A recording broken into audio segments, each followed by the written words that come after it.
जिस मेवाड़ ने महाराणा प्रताप और महाराणा सांगा जैसे सुरवीरों को जन्म दिया है, उसी मेवाड़ भूमि ने ऐसे वीरों को भी जन्म दिया है जिन्होंने अपनी उदारता के लिए प्रसिद्धि प्राप्त की थी। मेवाड़ के महाराणा भीम सिंह अपनी इसी उदारता के लिए इतिहास प्रसिद्ध हुए हैं। तो चलिए उनकी उदारता के कुछ किस्सों से रूबरू होते हैं। देखिए, एक बार की बात है, एक सेवक महाराणा भीम सिंह के पैर दबा रहा था। सेवक ने महाराणा के पैर में अंगूठे से सोने का छल्ला निकालना चाहा, पर मध्य में अटक जाने से वो निकाल नहीं सका। तो उसने थूक लगाकर उसे निकालने की कोशिश की, जिससे महाराणा जाग गए और महाराणा को पता चल गया। तो महाराणा भीम सिंह ने कहा, तुझे छल्ला निकालना ही था तो वैसे ही निकाल लेता, थूक लगाकर मेरा पैर क्यों खराब किया। फिर महाराणा उठकर उन्होंने स्नान किया, लेकिन सेवक को उन्होंने कुछ भी नहीं किया, उसे कोई दंड नहीं दिया। ये थे उदार महाराणा भीम सिंह। इसी प्रकार महाराणा भीम सिंह की उदारता के बारे में एक और किस्सा प्रसिद्ध है कि जब राज्य की आर्थिक हालात बहुत खराब थी, तब एक व्यक्ति अपनी कन्या के विवाह के लिए महाराणा से कुछ रुपए लेने के लिए आया। महाराणा ने उसको रुपया दे दिया, लेकिन वो व्यक्ति 2 दिन बाद फिर आया और महाराणा से रुपये मांग कर ले गया। महाराणा उसकी शक्ल से जान चुके थे कि ये वही व्यक्ति है, लेकिन फिर भी वो कुछ नहीं बोले, और वो ये भी जान चुके थे कि ये व्यक्ति झूठ बोल रहा है। वो व्यक्ति तीसरी बार फिर आया और महाराणा ने उसे तीसरी बार भी पैसा दे दिया। अब अगली बार जब वह व्यक्ति आया तो उसने वो लिया गया सारा रुपया महाराणा के चरणों में रख दिया और कहा, महाराज, मैं अन्नदाता को जांच रहा था, क्योंकि राज्य की बहुत ही शोचनीय हालत है और इस स्थिति में भी आप बहुत ही उदार हैं।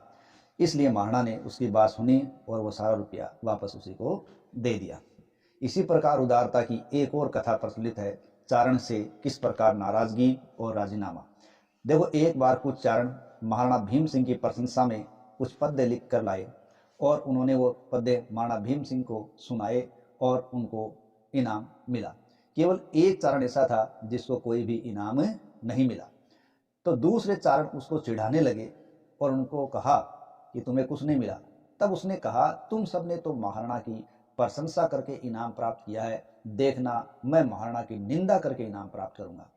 तो इसी रूप में एक दिन महाराणा की सवारी है, वो निकल रही थी, तो वह चारण रास्ते में खड़ा हो गया और जोर जोर से बोला, भीमा थू बाठो है मोटा मगरा माइलो, भीमा थू बाठो है मोटा मगरा माइलो।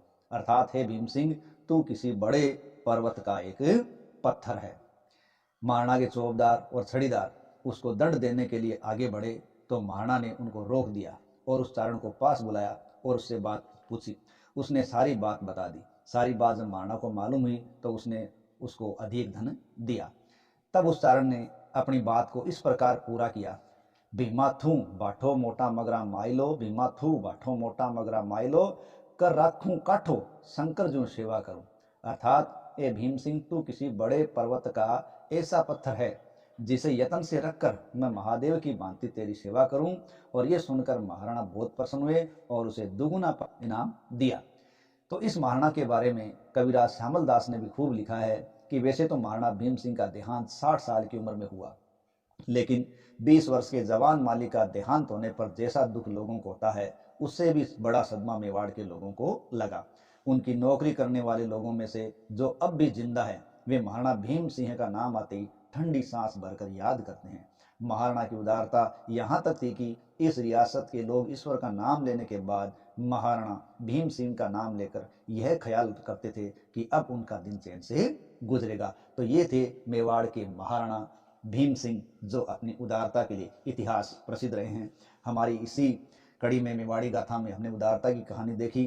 तो हमारा अगर ये प्रयास आपको पसंद आ रहा है तो प्लीज़ हमारे channel famous stories of the world को लाइक करें, सब्सक्राइब करें और आगे से आगे शेयर करें। धन्यवाद।